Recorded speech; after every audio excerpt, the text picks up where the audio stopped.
when it comes to coverage, but not only I could illustrate this in our business operations as well. But when it comes to coverage, again, my leaders are veterans, and we look to returning members who aren't editors. Maybe they got some disappointing news that the editor role didn't go their way. I always say, listen, there are so many ways to lead and be an effective leader that have nothing or little to do with the word after your name. It doesn't need to say Mike Simmons, editor, in order for me to lead in the classroom. So I alluded to one thing that we do, it's the captioning instruction, or it could be basic photo composition, like some of those core competencies, interview skills.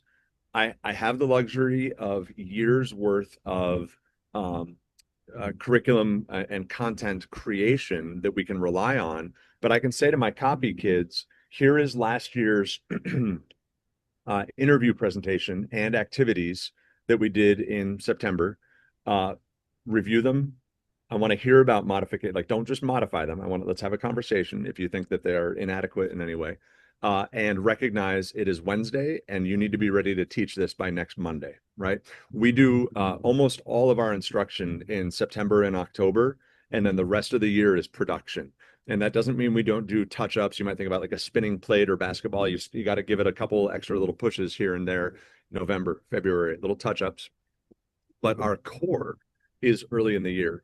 And so across departments, design, copy and interviewing, reporting, photography, I look to activate our editors. And then when it comes to coverage, like you've got a spread, we work as teams. So our teams are generally 3 to 5 people, depending on the year. We look to balance ages of the students. We look to balance veteran versus first year. Where we can, we look to balance, gender and even interests and things like that. But we say, hey, red team, we've called them all sorts of, last year we did dinosaurs. So, hey, T-Rex, but hey, red team, you have the girls soccer spread due 4.5 or 5 weeks from now.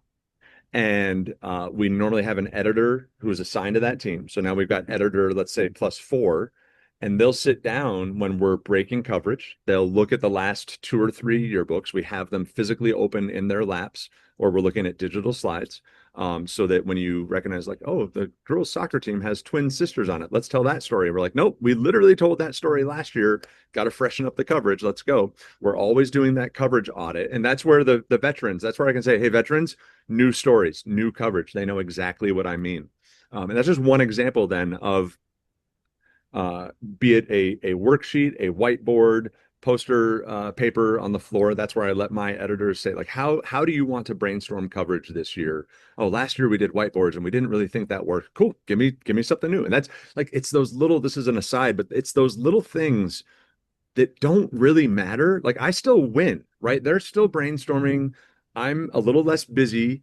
I'm empowering the kids, but they want to write on paper on the floor, or they want to do something with post-it notes because whiteboards didn't work for them last year. Have at it, because then they feel like they win and they got to try or innovate something new. That goes back 20 minutes ago to when we were talking about student empowerment and student choice in the newsroom. That's just one little snapshot of, like, give them a win.